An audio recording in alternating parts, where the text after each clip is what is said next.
سألك شناد وحولي هاي أنا أو صومن بان إسهال مامي بان سهل مانا وقلت لي حاس كيغو حرير قول من الأحمري صوم كيغو مبوريا جوابت وامايا قفك يسوى صومن هدو يسهل مامو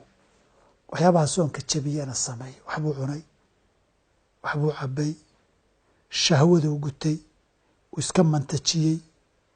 waxyaabaha qofka falkiisa ku yimaadee khiyaarkiisa hadday dhacaan isagoo salmaansan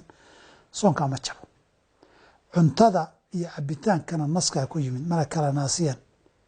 aw shariba naasiyan falyutimma sawma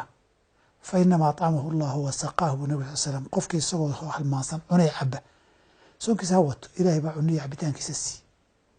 labada maadaama labada u asaasan quraanku waa sheegay كلوا واشربوا حتى يتبين لكم الخيط الأبيض من الخيط الأسود من الفجر ثم أتموا الصيام عنتي عبيتان لغا هدلي وحي كلي جبنيو دنا قياسا با لو راعي marka ninkaas haday runka ahayd inuu soon yahay oo soomaya halmaan sana soonkiisa waa u jiraa soonkiisana ma jabayo wax dambi ana malaha billahi tawfiiq